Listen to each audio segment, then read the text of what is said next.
Hello everybody, Andy here from Glass Half Dead. Oh, hold on, we'll look at that in a moment, don't worry, we're getting to that, we're getting to the rules. But we've got to do the preamble first, the intro, the stuff that you just kind of listen to because you're busy doing something else and you've got no time to turn it off. Anyway, we're looking at Brutal and Cunning today. We are not going to look at the book. We don't need this, we've got the cards. Because of course, when you go ahead and buy Brutal and Cunning, the box, you get not just the book, which of course contains missions for using the new terrain. It contains the Wrecker crew rules and the Ratling crew rules, plus of course a whole bunch of fluff and lore, of which I read some, none of which I will recite to you now, obviously. You also get a card deck, as you just saw on screen. So that's fun, isn't it? And luckily, all of the rules are on the cards. So there is nothing in the book that is not on the cards, so I'm just going to read the cards to you. Cool. With that said, let's not dilly-dally, oh wait, what is this video? So this video I'm going to read the rules to you because of course at this point in time we're probably like a week and a half away from you seeing the rules for yourself in the app, of course, where they will be free in perpetuity, so that's great. So I am just going to very slowly show you all the rules, talk about them, that's going to be fun. But then I'm also going to discuss the OGRYN in the room, which is of course, what are we doing with OGRYNS? Because I'm going to say it right now, the Ratling team is not playable out of the box, okay? Let me rephrase. It's entirely playable. It is a one-box kill team. But if you are playing the Ratlings without 3 OGRYNS, what are you doing? You're gonna lose. So we're gonna talk about that. But of course you know what? Let me show you my models. There you go. I painted, I hobbied. So I'm gonna show you the models because that's what I have to do to feel like a man, okay? Here we go. So additionally, in this, oh, you know what? No. Hey, before we get started, I would like also to give a subscriber-only benefit. And that subscriber-only benefit is a big double hello. Wow, isn't that so wholesome? Truly, the wholesomeness knows no bounds in the world of Glass Half Dead. If you want that wholesomeness in the next video, just like, subscribe, leave a comment right now. That comment could be Ratlings, yay or nay? And if the answer is yay, do you want your Ratlings to only be Ratlings, or are you okay with abhumans as well? Me, I like the idea of abhumans as a team. I'm not in any way into just the Ratling aesthetic, but Ratlings and OGRYNS I think is super cool. So there you go. Right, also before we get into things, thanks to GW for sending this. GW did send me this, but luckily this is just a review of the rules, so I'm in no way attempting to influence your purchasing decisions by doing this video. That will come in my review of the box, where I will attempt to influence your purchasing reviews. However, if you do decide to purchase Brutal and Cunning, please be aware that I do have affiliate links, both for Element Games and Whaling Games, if you want to go check those out in the description below. It costs you nothing, the cost is the same for you, but I get a little kickback and that'd be greatly appreciated if you go pick up Brutal and Cunning. Anything else? No, not really. Oh, you might be asking, Andy, what's your experience? Why are you telling us this? You know, because I always say that Kill Team is a game to be played at the table. And it's great that anyone can read through a series of rules and come away with an idea, but I have actually managed to get a few games in. Whilst all of the best players in the world were actually out playing 4-hour games of Kill Team, I was smashing out not 4-hour games of Kill Team with the Ratling and the Wrecker crew. Of course, today we're looking at the Ratling crew, and I say today, we're also looking at the Wrecking crew on another video. Right, with that said, shall we crack on? Yes. Here we go. First things first, I did want to point out, I just painted up the provisionally prepared model. There you go. He looks cool. I like him. It's a 50mm base, so completely unusable. If it was a 40mm base, probably could have used it for like an objective, a cool thematic objective. Anyway, moving on.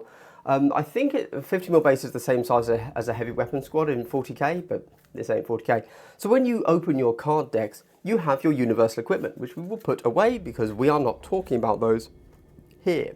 Oh, all of my cards are sleeved. It's just a standard tarot size sleeve deck, in case you don't know.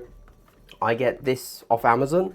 I really like these ones because they all go sleeve back into this box. So I actually buy these, like I've got loads of them, just lying around with all the different team decks in. Really good. There you go. There you go. I would thoroughly recommend whatever that product was. Oh, sorry. But of course, before we get into it, if we look over here, of course, we have marker/token guide. Now you do get your marker/tokens in here. However, you might want to get fancier ones. So I have been sent by Crossfire Games a new token set. And in fact, we worked together on this bad boy. So this, you can immediately right now purchase the Wrecker crew and the Ratling crew. Yeah, why not? Faction tokens. So if you perhaps only want to eBay your Ratling or Wrecker crew, well, you can still go out and pick up your Crossfire Games tokens. So you've got them ready to go. Cool. There you go. That's something to consider. Oh, but of course, hey, it's on Etsy. There's a link pinned to the top comment, and you could get 5% off if you use the code GlassHalfDead24. Cool. All right. With that said, let's crack into it. First things first, we obviously need to know the basics, which I would say is this one right here. Oh, yeah. I'll answer the OGRYN question when we get to the OGRYNS/BullGryns. So that is just your marker token guide. There's a lot there. I'm going to be honest, they really stretched it out for some of these tokens. I don't think you would ever use all of these tokens, but it's good that they're there. That is our actual team. You are an 11 model team, and now notice BullGryns with one of the following options: Grenadier Gauntlet or Power Maul, Brute Shield or Slab Shield, and OGRYN. So you've got 5 OGRYN chassis options. When I say OGRYN chassis, I'm referring to the BullGryn as being part of the OGRYN chassis. It's just in the name OGRYN. Keyword OGRYN, you know. There you go. It is a pickle to figure out which one is the best. I'm going to tell you. So when it comes to building your models, you can build everything apart from the OGRYNS. Obviously, you can't build the OGRYNS; they're not in the set. But you do build one of every operative, and it will leave you with a single regular sniper, which we will talk about soon. Cool. Your faction rule is Scarper. Scarper is, you get to do a dash. Now this dash happens outside of your activation. Therefore, a lot of your guns are good only when they have the heavy keyword, and that is heavy, not heavy dash or heavy reposition. Scarper is a way for you to move around and deal with that. However, do note that you can only Scarper every other activation. This was very, very poorly worded. However, there is a sentence at the end, which specifically says, at first I thought it was talking about a way around GA2, but no, it's just saying, yep. So your enemy activates, you get to Scarper, you activate. Your enemy activates, you activate. Your enemy activates, you Scarper. You have to miss. So you Scarper every other turn. We then get your faction equipment. I start off with stolen goods. I took this in the first one because obviously the first time you run a team, you just run all faction equipment. I rolled a 1. Faction equipment, on a 1 you lose 1 CP, on a 2 you gain 1 CP, on a 3 your opponent loses 1 CP. I then didn't take this in the second game I played. However, for amusement, I rolled a D3, and I rolled a 1 again. Don't take stolen goods. That's all I can say, okay? We then get Lucky Round, which is, can't be used alongside purloined rations, which is there. But no, Lucky Round, very simple, is it this the +1 attack dice? You can use the rule. Purloined rations. Oh, you get Severe on your weapon. Whereas purloined rations is +1 to your hit stat of your rifle specifically, not anything, has to be a rifle. Cool. And then we get improvised armor, which is defense results of 5 are critical successes for your OGRYN chassis models. There you go. Now keep in mind that the BullGryns, I think they have a 5-up save, a 4-up save, sorry. Whereas the OGRYNS, regular OGRYNS, have a 5-up save naturally, so that means anytime you roll a crit, a save, you are getting a crit. Cool. Is that good? Honestly, yeah, I'd take that. Like, five crit successes makes sense. I like it. Right, let's quickly look at the strat ploys, because obviously the strat ploys are kind of defining how things go for you, right? Like, this is telling you how your team plays in a meta sense as opposed to on the datasheet sense. So, these are in a weird order. Oh damn, I only know them in the correct order. Never mind. Frontline assault is when you have an OGRYN in the enemy territory or within 3 inches of an objective marker, you get the balanced weapon rule. I use that all the time, as should you. You get shifty. Which one's this? Oh, super conceal for all your ratlings. Cool. You get sniper positions, which is if you're over 6 from the enemy, you get silent. Is that right? Enemy operatives has... An operative is more than 6 from enemy operatives and has heavy terrain within its control range. The stationary profile of its rifle has the silent weapon rule. Now, you notice I didn't say, oh, if it has heavy terrain. Didn't even think about it. Do you know why? Because I play on Vulcus. I don't need to think about heavy terrain. And then we get crack shots, which is if you haven't charged, fallen back, or repositioned, you get balanced. There you go. Cool. Again, don't forget, Scarpa is a dash outside of your activation. So even if you have heavy, as many of your weapons do, you'll still be able to shoot with your heavy profile. Cool.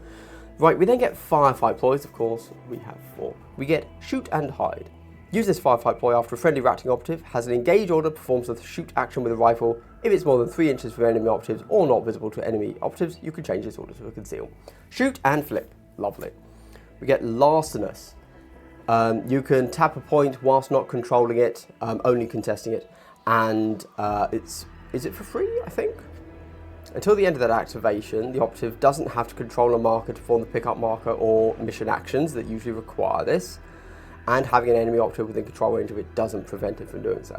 So it will still cost you the AP to do it, unless you're using one of the models in there, the Stash Master, that doesn't, that can do it for free. But 1 CP, you tap the point back. Obviously a really cool idea for being able to sneak it off at the, in the final activation, potentially being a huge play. Really cool, like it, like it. Not having to control an objective to tap it is very useful. Sharp shot, this is shoot into melee. Yeah, so use this firefight ploy when a friendly Ratling operative perform the shoot action with a rifle and you are selecting a valid target. Having other friendly Ratling operatives within an enemy operative control range doesn't prevent that enemy operative from being selected. Now, just to throw it out there, note that it says it's using the orange term Ratling, and what that means, in case you're unaware, is that's the faction keyword, which means it includes OGRYNS and BULLGRYNS, okay? So, I think we can already tell what we're doing in this game is we're running 3 OGRYNS up the board, charging them into melee, and then using sharp shot. Because what else are you going to do? We then get to survival instincts. I can't remember what this one is. Use it for, you retain 2? Shooting or fighting. So use this firefight ploy when an enemy operative is shooting or fighting a friendly Ratling operative, excluding OGRYN or BULLGRYN, and you are allocating a dice to block. If it's a normal success, it can block 1 unresolved crit. If it's a crit success, it can block 2 unresolved successes. When you are allocating a dice to block, enemy operative is shooting or fighting, and you are allocating a dice to block. So on the plus side, you get to use that once you know what you've rolled, which inevitably I do like. So it's there, you will roll your dice, and then you can say, oh no, I buggered it, hold on, survival instincts, bam. Okay, right, getting into the data cards themselves, let's talk about the OGRYN and the BULLGRYN. That's all we need to know at the moment, because this is the option, but it's not just the option, it's the mandatory. It's mandatory. Firstly, it's mandatory, yes. And not only is it mandatory, but it doesn't come in the box. So you kind of have to know what to buy. And also, and this is a big issue, when you buy a box of OGRYNS, you get 3 models, and you can only take 3 OGRYN chassis models. And additionally, there are like 5 loadouts. And you've got to figure out which one's for what. So let's start with the OGRYN because this is its own model, separate to the Bullgrin. So the OGRYN is, so the chassis itself, sorry, the reason I say the OGRYN chassis is APL2, move 6, save 4-5, wound 16, right? We'll start with the OGRYN. Basically, his Ripper Gun's not bad, you know, 4 dice hitting on 3s, 4-5, range 8 punishing. That's a pretty good gun. However, the reason you're taking this guy is for the bayonet charge. When you make a charge action, D3+1. And obviously, keep in mind, this is the charge action, not a fight after a charge. So you can just charge, deal 4 damage, call it a day. Oh, sorry, the other thing, the reason it's the chassis is because they both have Brute and Slow-Witted. Brute, this is like the Gellerpox Brute thing, you know, Nightmare Hulk thing, where you can't take cover. Oh, how's it actually worded in the new edition? I'll just read it. Whenever this operative is selecting, whenever your opponent is selecting a valid target, if this operative has a conceal order, it cannot use light terrain for cover. Whilst this can allow this operative to be targeted, assuming it's visible, it doesn't remove any cover save, if any. Okay, there you go. They can target you through light terrain. There you go. Right, and then slow-witted, so you must spend an additional AP for this operative to perform the pickup marker and mission actions, excluding Operate Hatch. Cool that they've included excluding Operate Hatch into these wordings now. Anyway, right, back to the bayonet. 4 dice hitting on 3s, 4-5. So he's just kind of a worse assault intercessor there. Honestly, I think we've all had it. If you're looking to be a serious melee threat, you kind of need 5 dice, really. Now, I would say that you are always running this guy using balanced when you're fighting, and if you don't have balance on that fight, you don't want to be using him. Okay. Right. We then go to the Bullgrin. So here we have options. So we've got 2 melee. Sorry, we've got 2 shields, and then a melee and a range. Now, they're all decent options. Let's start with what the shields do. So, if the operative has a slab shield, it has a 3-up save. If it has a brute shield, whenever it's fighting or retaliating, each of your blocks can be allocated to block 2 unresolved successes instead of 1. Okay? So this means that if you roll a crit for your block, you can block 2 enemy crits, because you're just, you know, crit blocks a crit. Crit blocks a crit. Cool, there we go. Right, but that said, how should you build these? Good question. So at the moment, we're in a pretty elite heavy meta, and frankly, pass. There you go.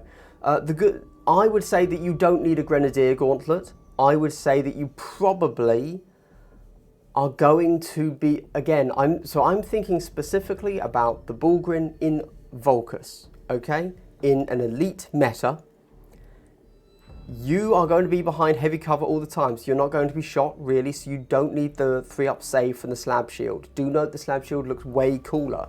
So you want to take the brute shield for the block 2 in melee. You also want the power maul. You're not really going to be wanting the Grenadier Gauntlet, definitely not into elites, because if you're then going into elites, well, maybe you don't need to block 2. Blocking 2 is really useful. You probably still want to do that. But really, you're wanting to get the charge off, hit with the power maul, 4 dice hitting on 3s with balance, because you paid the ploy, 4-6, shock. That's a really solid profile. You're killing everything in the game apart from elites in 2 hits. Well, and Bullgrins, obviously, and OGRYNS. The Grenadier Gauntlet has Blast 2. Now, the reason this is worthy of note is because the rest of your team has no blast at all. So, if you're going against, you know, a big horde 14 model team, then you might actually want to be taking the Grenadier, 3 Bullgrins with Grenadier Gauntlets. That would suddenly be, like, catastrophic for the enemy. You take 3 Grenadier Gauntlets, 3 Brute Shields, and you play them as ranged dudes that get up in the enemy's face because you can tank the hits, right? So good. So good. No other models in your team have Blast, and that's why that might really come into its own. Yeah, so to answer your question, and I hate to say it, when you buy your single box of OGRYN, because you just gotta go figure it out. I don't know, man. I can't tell you what to build. It depends on which kill zone you're playing in. It depends on what team you're running into. Yes, we have this elite meta at the moment where I can tell you you want brute shield and power maul, but that doesn't mean that we're going to get nerfs. We're not going to get nerfs, and suddenly elites don't need that to be killed anymore. Likewise, do you want to run a Bullgrin or an Ogryn? I don't know. There you go. I would say the Bullgrin is don't get me wrong, I really like the charge. The charge damage should average out to 3, and then you're doing a 5, so you're killing. You know, with a balanced roll, we are hoping that you would be killing a 7 wound model in 1 charge and hit. That's really good. Whereas the Bullgrin 100% would need 2 hits. I don't know, man. Really tough, really tough. Yeah, but then the Bullgrin is going to give you the flexibility of shooting with the blast damage. I don't know. I've been back and forth on it for ages. It depends on so many factors. I personally bought a box of OGRYNS, 1 box.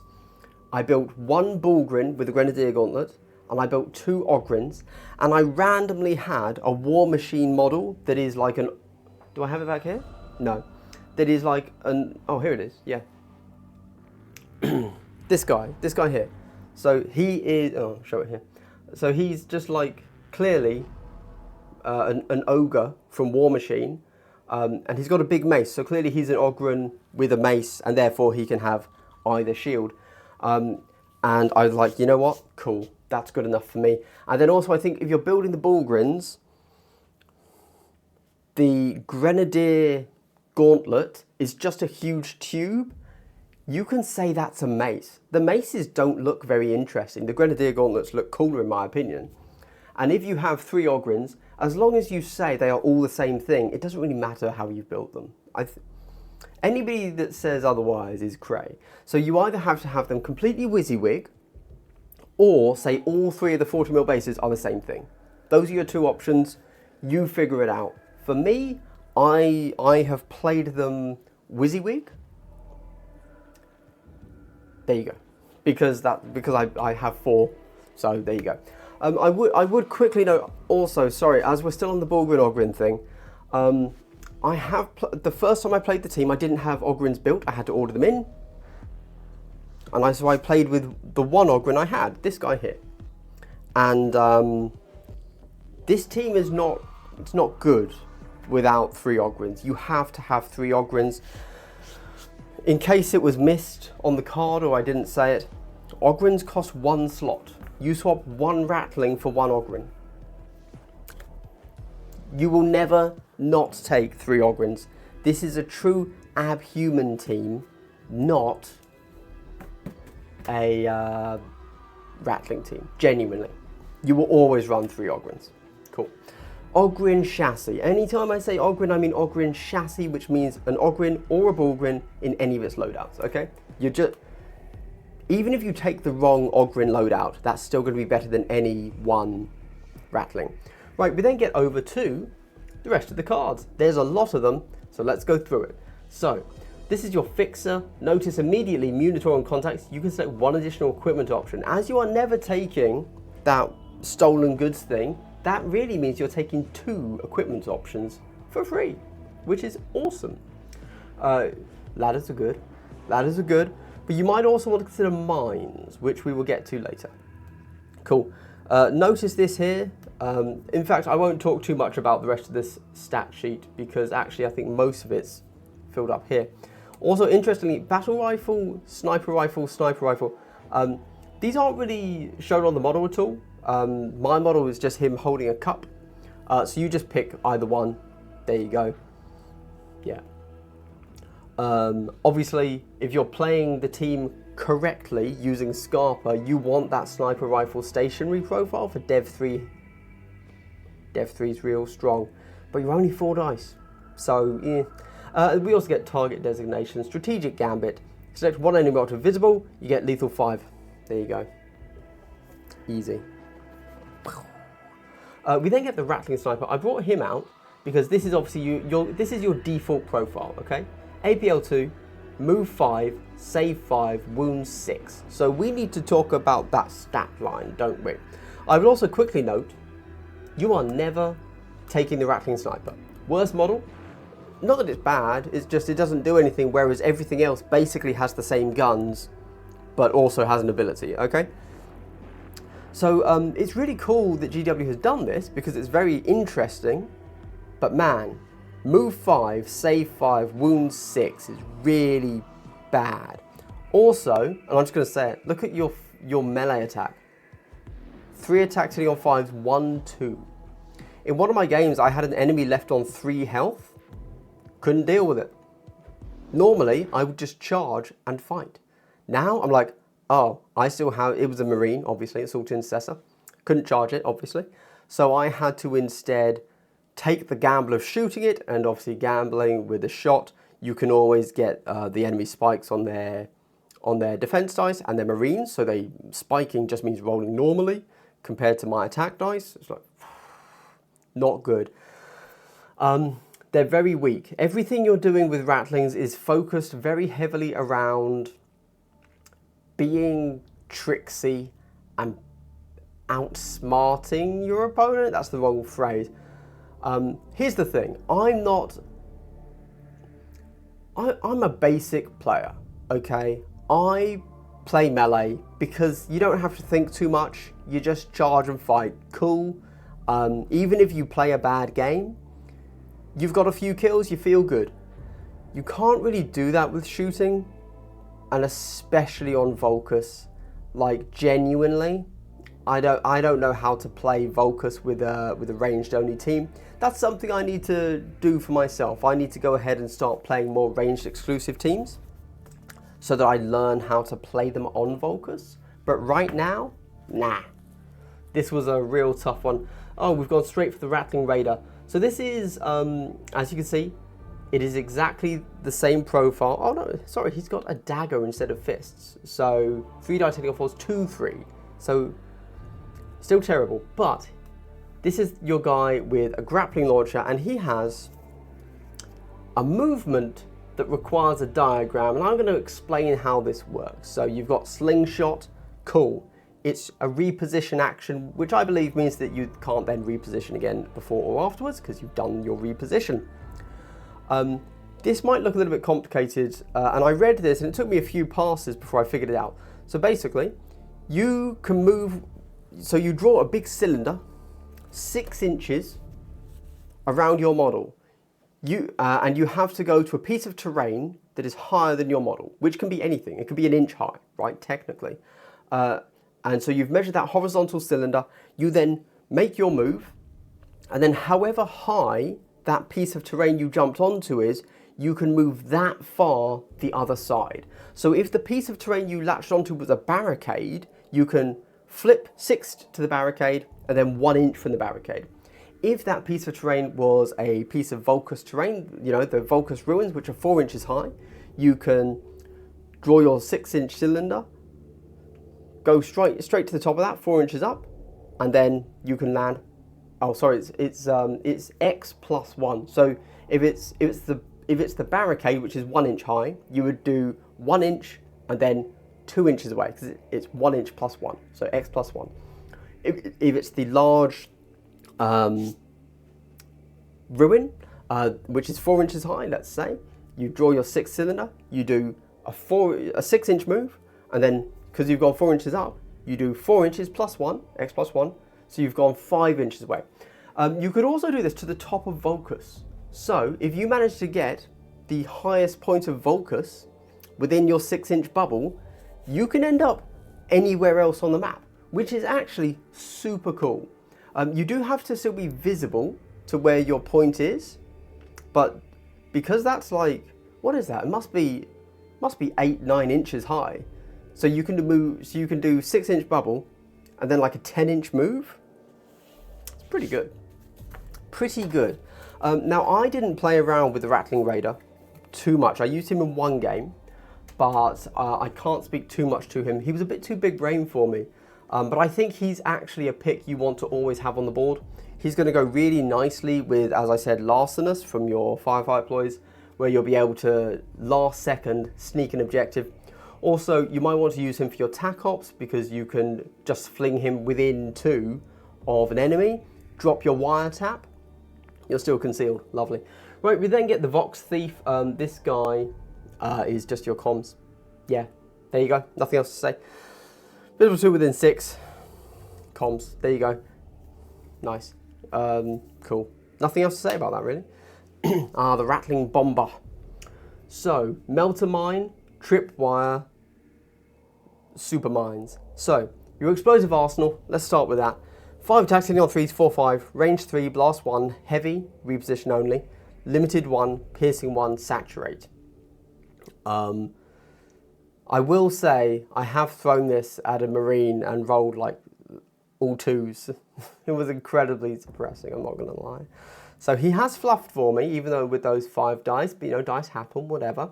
Reposition only, so he's getting that 5-inch move, which is good. Don't forget, can be paired with a Scarper. So you've got the Scarper first, right? 3 inches, plus 5, plus it's a range 3. So you're looking, it's an 11-inch threat range, which is not terrible, let's be honest. He can get where he needs to be, but it takes a turn of setup with the Scarper thing. Oh, no, it doesn't, sorry. Because you can Scarper and then immediately activate him. Yeah, so it's an 11-inch threat range with no kind of warning sign. Let's quickly talk about mines. If you take a mine as a piece of universal equipment, which, again, I would probably recommend, instead of dealing 1d3 plus 3, you deal 2d3 plus 3, and also your own models, well, apart from OGRYNS and BULLGRYNS, can't trip it off, which is very important to note. I don't think many people are really playing with mines at the moment, so this is a nice little way to kind of funnel people in certain directions, I would say. Cool. He takes 2 tripwire tokens. Tripwires are like little stun grenades almost. Basically, you put them down with the same placement rules as a mine, and if they go within 2 of that either tripwire marker, you subtract 1 for the operative's APL, and it immediately stops that enemy operative's activation. Cool. And then the tripwire goes away. Now, I will note, mines follow all of the rules for placing mines. Tripwires don't. Tripwires are unique. And that means all the rules for placement are right here. It has to be in your territory. And that's all it says. So that means right now, you can still place your tripwire markers within 2 inches of access doors, and you can place them on vantage points. And if you watch the upcoming battle tactical report later this week, I did both of those things because I needed help, and so I took it. We then get the hard bit. Note he's one of the few models that doesn't have, he's got a battle rifle instead of a sniper rifle. Is that what it's called? Yeah, sniper rifle. So he doesn't have, so it's just a bolter, really. I say really, literally, it's literally a bolter. 4 3s, 3 4. He has a combat knife. He's your most powerful melee guy. He's 3 attacks hitting on 3s, 3 5 balanced. 3 attacks sucks. 3 attacks, I don't want to fight. That's all I'm saying. Okay, Hunter. This operative can perform the charge action while it has a conceal order. If it does so during its activation, until the end of that activation, add 1 to the attack stat of its combat knife, and that melee weapon has the brutal weapon rule. That feels super weird that he has brutal, but it's fine. It's not saying he's brutal, like really strong and like hitting you with a really heavy thing. It's brutal as in he's concealed, you haven't seen him, so that critical strike isn't really heavy, it's just in just the right place. So, makes sense. And it is putting him to 4 dice with balanced, so not terrible. Lion weight, whenever this operative is retaliating while light or heavy terrain is within its control range, you resolve the first attack dice, i.e. defender instead of attacker. This is really nice. It's the only way you're going to get anything done. And again, you will always be within control range of light or heavy. Like, I don't know when you wouldn't, really. On Volcus, I mean.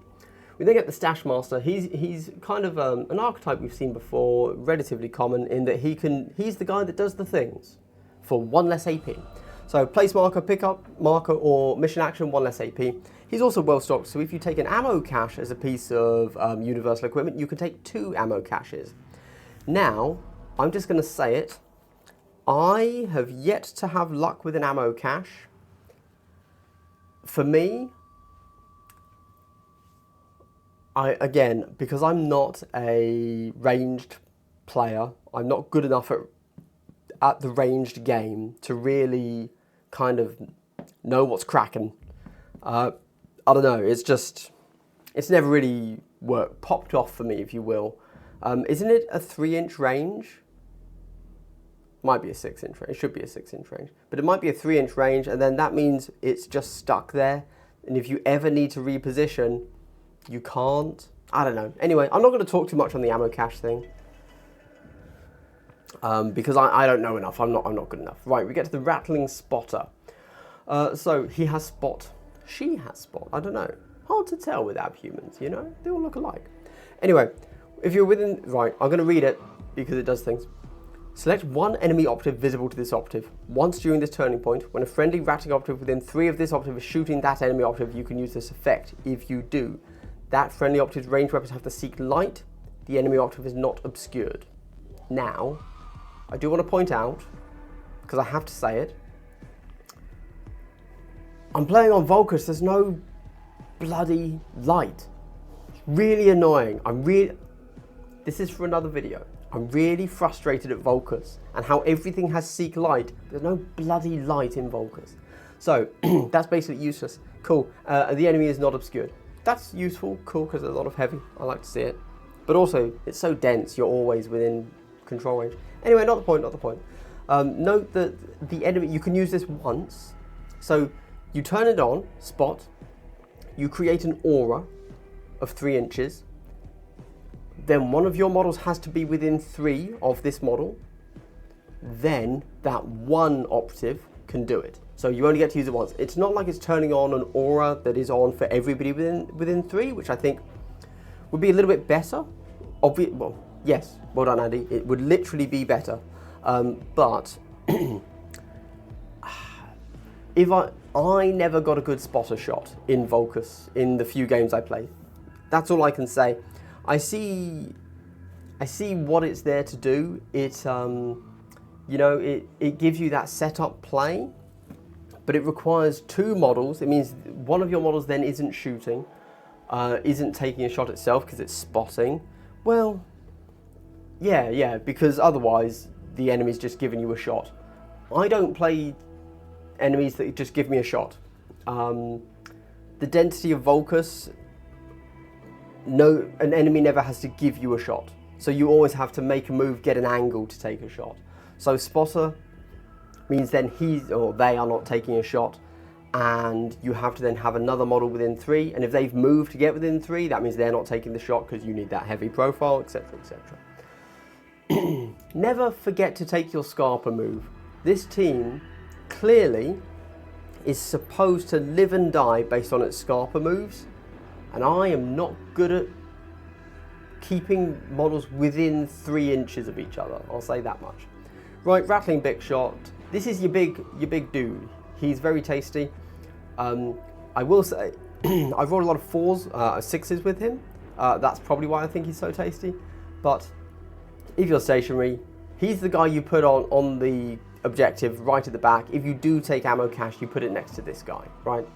So, 4 dice hitting on 2s, 4-2, Dev 4, heavy, piercing 1, severe. Great. It's a great profile. But is he ever moving? I don't know. Again, I'm so Vulcus skewed. I'm Vulcus pilled at the moment, and I can't really think how the game even plays not on Vulcus.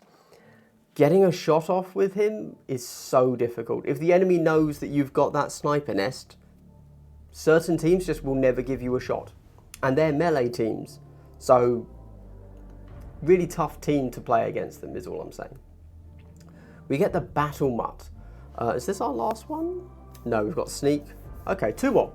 2 more, we're good. We're good. Right, we get the Battle Mutt. So this is your interesting piece of tech. Note he's moved 6, wounds 4, okay? So, let's start with Beast. The operative cannot perform any actions other than charge, dash, fallback, fight, and reposition, so that means no pickups. It cannot use any weapons that aren't on its data card. No grenades. Cool. A fair point. We then get, I suppose also note that Bite, 4 dice hitting on 3s, 2-4, he's literally your best melee. Right, a pug, whatever he is, your best melee. Right, early warning. I'll tell you what this does, and then I'll read it. So basically, if an enemy moves within 2 inches of you, you can early warning everybody within 6 inches of the battle mark can make a 3-inch move. Cool. Let's go. So, once per turning point, after an enemy operative performs an action in which it moves, you can interrupt that activation or counteraction to use this rule. If you do, each friendly Ratling operative, excluding OGRYN and BULLGRYN, within 6 inches of this operative and within 2 inches of that enemy operative can perform a free dash action or a free fallback action. But it cannot move more than 3 inches. In either case, each one cannot finish that move within 3 inches of an enemy operative unless it's not visible to every enemy operative when it finishes that move. If this isn't possible for an operative, it cannot move. So, I will say, it is very possible and very likely that your models simply get trapped and cannot run away thanks to early warning. That is entirely possible.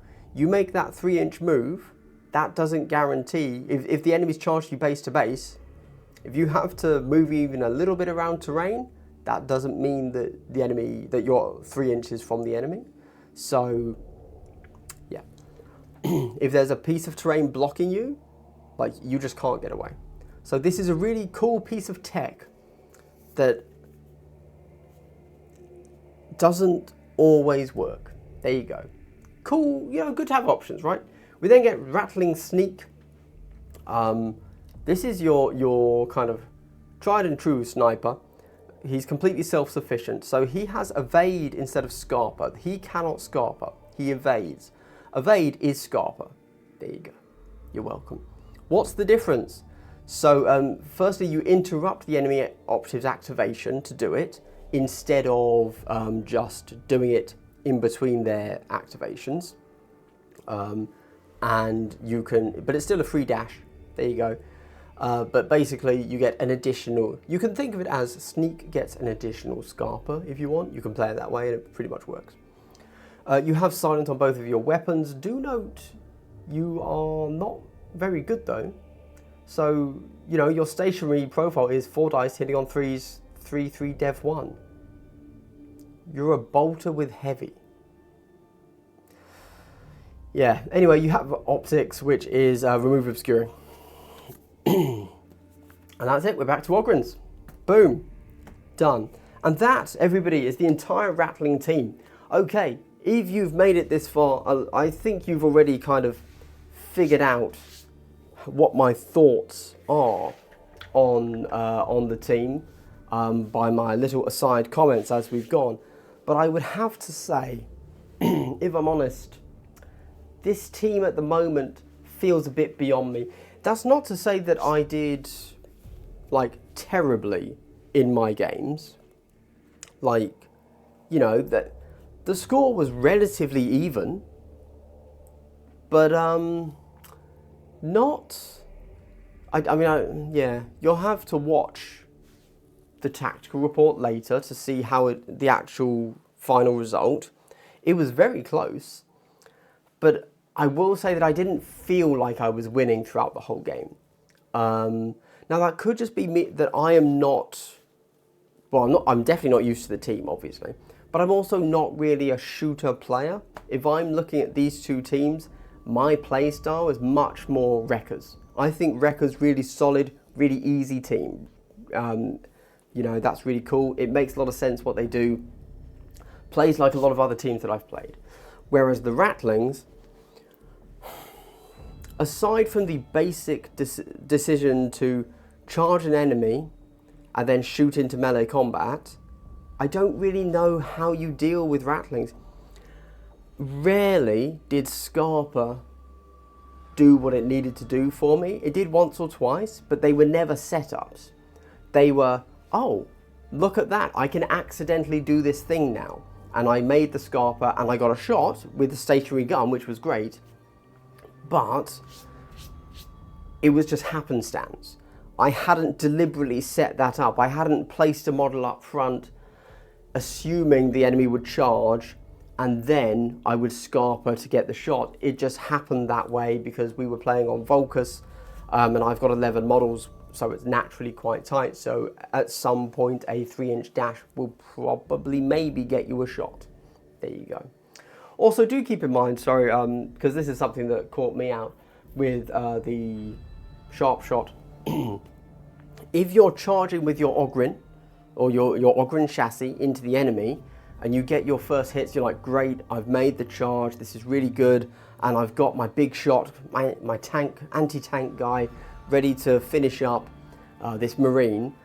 Don't forget that although it says you can shoot into melee, you can't shoot against someone that's still in cover. So your OGRYN can charge them because your OGRYN's far up the board and you want the OGRYN on the enemy's territory so that you get balance, right? But chances are that Marine isn't just stood in the open with an engage order. He stood behind heavy cover with a conceal order. So just because your OGRYN's gone into fight, that's part one of the plan. Part two, where you use your sharp shot, right? It still has to be a valid target for every other purpose. So oddly, your OGRYNs need to receive the charge, not make the charge. When you're thinking about elites, obviously the OGRYNs are very capable fighters and can kill anything smaller than elites with relative ease. But if you're thinking about elites, you have to take the charge. So good luck with that, I guess. Cool. Well, anyway, thank you so much for watching. If you made it to the end of the video, I'd like to give you a big triple hello. Wow, so wholesome. The wholesomeness truly knows no bounds.